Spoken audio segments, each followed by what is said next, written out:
새 정부의 용산 시대 개막을 주도하고 있죠. 윤석열 대통령 당선인의 집무실 용산 이전 계획 실무를 총괄하고 계신 분을 만나보도록 하겠습니다. 윤석열 대통령 당선인 직속 청와대 이전 태스크포스 팀장을 맡고 있는 윤한홍 국민의힘 의원과 함께하도록 하겠습니다. 어서 오세요. 예, 안녕하십니까. 집무실 이전에 대한 당선인의 의지 정말 확고해 보입니다. 지난주 본인이 직접 이 브리핑을 했었고요. 네. 여러 가지 이유들이 있을 겁니다. 왜 집무실을 용산으로 이전해야 되는지 저희가 뭐 언론 보도를 통해서 많이 접하고는 있는데 가장 결정적인 것, 꼭 이전해야 되는 이유가 뭡니까? 이제 선거 때부터 공약으로 내세운 것이 청와대를 쓰지 않겠다. 이제 그 이유는 이제 국민들께서 이미 다 알고 계시겠지만은 제왕적 대통령 문화의 상징이다. 청와대가. 예. 그래서 청와대를 들어가지 않겠다. 그래서 우리나라가 그동안에 오랫동안 과정에서 민주주의가 많이 발전해 왔지만 아직 고쳐지지 않은 것이 있다. 그것이 제왕적 대통령 권한이다. 난 그 권한을 내려놓겠다. 그래서 국민 속으로 들어가겠다. 이렇게 공약을 하신 거고요. 이제 그 과정에서 일반적으로 광화문 시대, 광화문 정부 청사가 많이 이제 거론이 됐었지 않습니까? 그런데 이제 광화문 정부 청사를 이제 검토하면서 이게 국민 불편이 너무 많다. 왜냐하면 경호나 보안 문제, 또 광화문 정부 청사 주변에는 오피스 빌딩이 많이 있지 않습니까? 네. 이제 대통령이 직무를 하게 되면은 그 주변에 이제 전파 차단을 많이 합니다. 그럼 지금 통신의 시대지 않습니까? 그러면 많은 직장인들이 낮에 통신, 전화, 휴대폰 사용에 에러를 겪게 된다. 그래서 국민들 불편이 너무 많다. 그 다음에 이제 큰 결정적인 이유는 광화문의 정부 청사로 나오더라도 지금의 청와대를 쓸 수밖에 없습니다. 왜냐하면 지하 벙커도 사용해야 되고 또 현장을 가기 위한 헬리콥터를 써야 되지 않습니까? 헬기장도 써야 되고 또 영빈관도 써야 되고 그러면 대선 때 공약으로 했던 우리 청와대를 국민들께 되돌려 드리겠다 하는 그 공약을 지킬 수가 없게 되는 거죠. 뭐 결정적인 거는 뭐 또 다른 이유도 있습니다만은 그게 조금 더 큰 이유가 아니었나 생각을 합니다.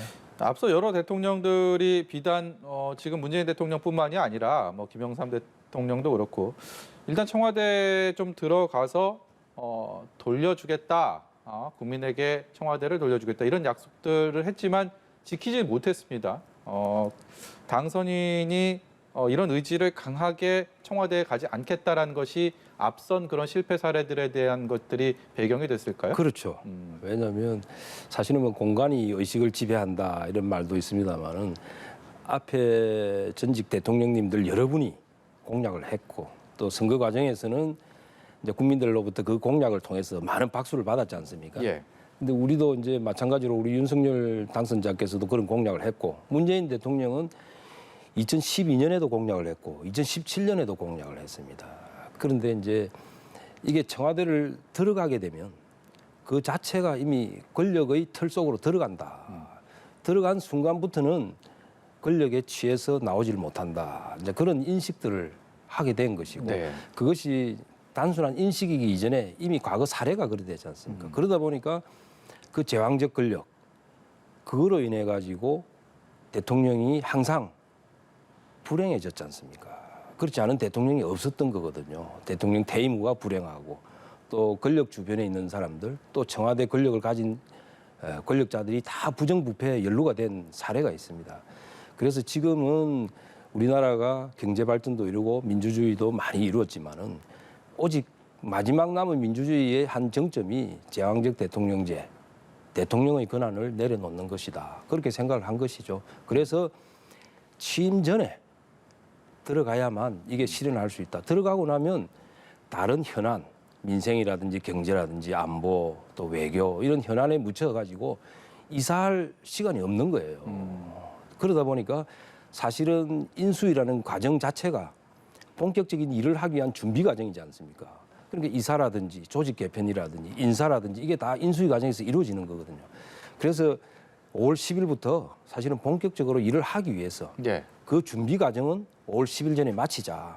왜냐하면 좀 힘들더라도 공무원들이 좀 불편하고 인수위에서 일하는 사람들 좀 힘들더라도 국민들께 일을 더 잘하기 위해서 5월 10일 전에 마치자. 그래서 우리가 지금 추진하고 있는 것이죠. 네. 앞선 대통령들이 일단 청와대에 들어가서 나오는 것을 생각해 보자라는 그런 것들이 제왕적 권력에 취해서 어려웠다, 예, 실패했다. 그렇습니다. 예. 만약 제 개인적인 생각입니다만 윤석열 당선인이 그 틀을 깨버린다면 더 국민들에게 높은 평가를 받을 텐데 현실적으로 숱한 그런 현안들에 맞부딪히게 되니까 어렵다 이런 판단이 섰다 이런 의미입니까? 그렇죠. 저도 청와대에서 5년을 근무를 했는데 사실은 5년을 근무하는 직원은 아주 희귀합니다. 왜냐하면 청와대 비서실 직원은 평균적으로 아마 1년, 길면 2년 정도 근무합니다. 예. 그러니까 집무실을 옮기는 게 비서실 직원들에게는 자기 일이 아니에요. 예? 그러니까 이 일은 될 수가 없는 일이 됩니다. 들어가게 되면은. 거기다가 대통령께서 워낙 바쁘시고 또 집무실 이전하는 일로 시간을 쓸 여유가 없는 거예요. 그러다 보니까 전직 대통령님들이 다 그렇게 된 겁니다. 예. 그게 하기 싫어서 안 한 게 아니라 저절로 그래 된다고 보는 거예요. 청와대만 들어가게 되면은. 예. 그래서 이제 그런 결정을 하게 됐는데 마침 이제 이런 결정을 할 좋은 기회가 된 것이 용산공원이 이제 가시권에 들어온 겁니다. 용산공원 규모가 100만 평 규모인데 그것이 사실은 지금까지는 미군으로부터 미군 기지를 반환받고 있는 과정이지 않습니까? 네. 근데 그 반환 과정이 좀 늦어졌고 또 그 과정을 그냥 자연스럽게 내버려 두면 공원 조성이 아마 한 10년 정도 걸릴 겁니다. 근데 이번 상반기 중에 6월까지 그 부지의 약 4분의 1을 반환을 받습니다. 그러다 보면 대통령 집무실이 용산에 가게 되면 그 부지가 대통령 집무실과 다 붙어 있는 땅들입니다. 그러면 그 공원 부지를 빨리 조성하면 되겠다. 그걸 뭐 한 1년 정도 늦어도 2년 안에 공원 부지를 조성하면 대통령 집무실과 공원이 연접하면서 국민들과 대통령이 자연스럽게 소통할 수 있는 기회가 되겠다. 예. 그래서 이제 그런 좋은 호기가 왔다. 그래서 용산으로 결정하게 된 것이죠. 예. 그래도 여전히 많은 국민들이 이런 용산 이전에 대해서 어떤 동의를 하지는 않고 있는, 찬성을 하지는 않고 있는 조사 결과들이 나오고 있는데 그런 생각을 해봤습니다. 애초에 당선인이 후보 시절에 청와대 이전을 선언하면서 공약으로 용산을 꺼냈으면 지금이랑은 조금 여론 형성이 좀 다르게 됐을 수도 있겠다라는 생각이, 그래서 좀 이게 급박하게 용산을 꺼내든 것 아니냐라는 얘기들이 일부에선 나오고 있습니다. 근데 이제 여론을 말씀을 하시는데 지금 이게 용산 이전에 대한 여론이 사실 많이 왜곡이 돼 있습니다. 지금 민주당에서 뭐 초기에 많은 여론전을 펼쳤지 않습니까? 예. 이전비가 1조가 든다. 안보가 문제가 있다. 뭐 이런 걸로 해서 지속적으로 공격을 해왔고 그게 많이 언론에 깔려 있는 상태입니다. 네. 전부 허위 사실이죠, 사실은. 그러다 보니까 국민들께서 이게 500억이 들지 않는다.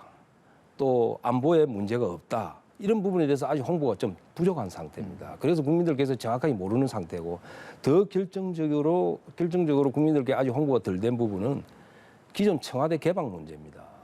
지금 현재 청와대가 7만 5,300평입니다. 그 부지가 공원으로 자연스럽게 개방이 되는 것입니다. 예. 만약에 지금 청와대가 5월 10일 날 개방이 돼가지고 경복궁과 청와대 경내가 자연스럽게 연결되고 또 뒤에 북악산과 연결된다면 저는 그 자체로 엄청난 경제적인 효과뿐만 아니라 또 문화적인 가치, 역사적인 가치 이런 걸 따져봤을 때 국민들로부터 큰 박수를 받을 것이다.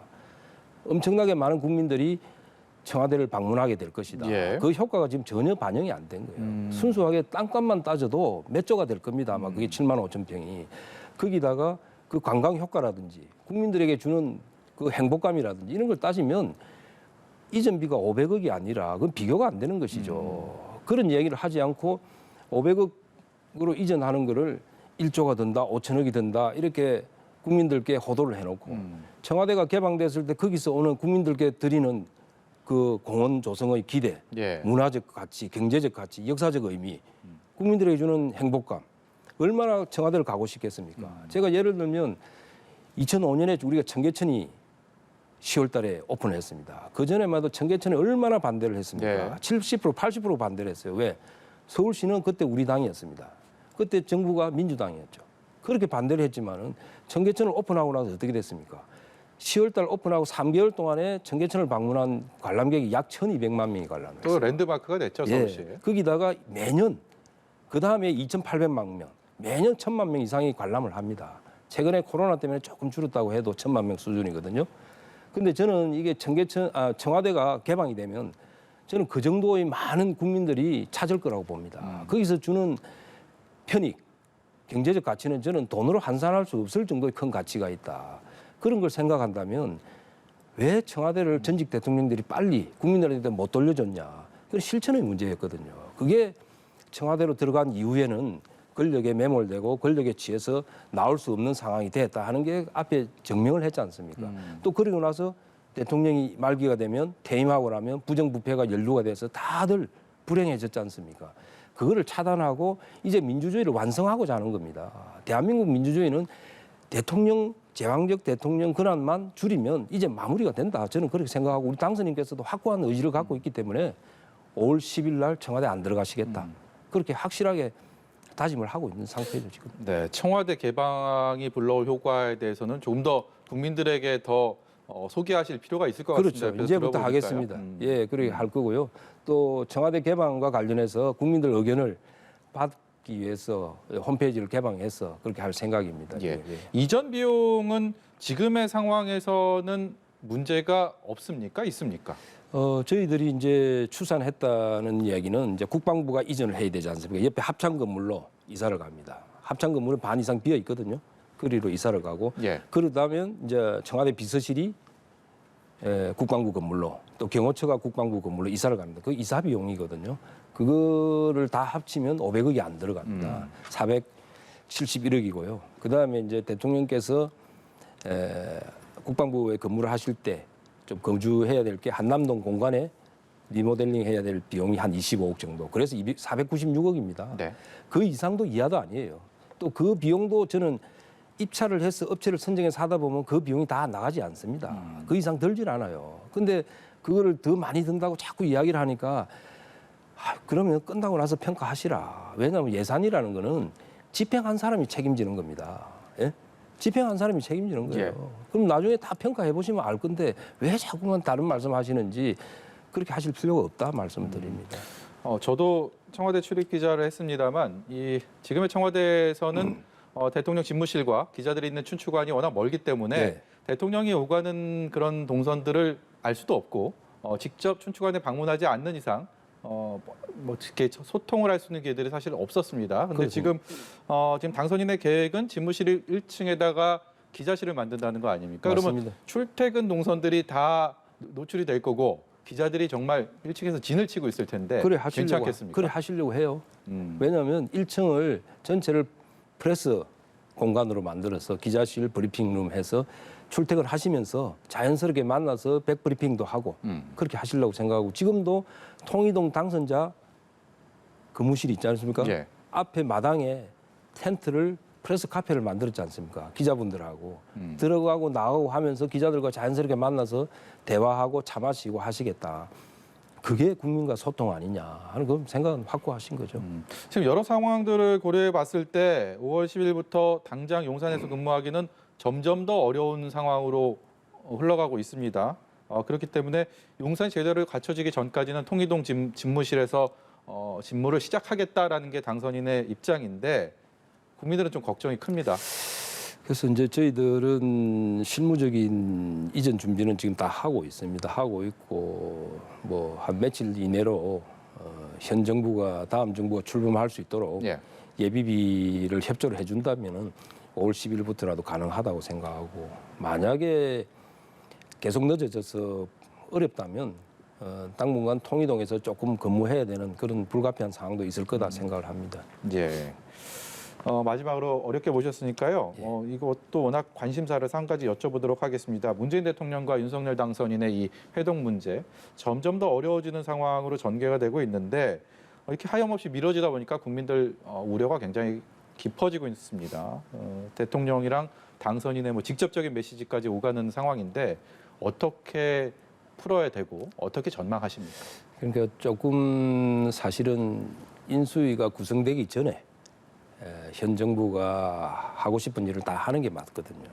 그런데 인수위가 구성되고 나면 사실은 일을 멈추고 다음 정부 출범을 도와주는 게 인수위 운영의 취지입니다. 그런데 이제 각종 인사를 계속 하시겠다고 하다 보니까 서로 간에 이제 조금 실무적으로 마찰이 생겼고 하는데 사실은 당선자 생각은 아무 실적도 없고 내용도 없이 그냥 형식적으로 만나서 국민들께 보여주기로 하는 것은 사실은 뭐 큰 의미가 없지 않느냐 하는데 저는 실무적으로 좀 더 협의를 잘 해서 서로 만남의 기회를 빨리 가져야 되지 않느냐 그렇게 생각을 하고 있습니다. 네, 여기까지 듣도록 하겠습니다. 지금까지 청와대 이전 태스크포스 팀장을 맡고 있는 국민의힘 윤한홍 의원이었습니다.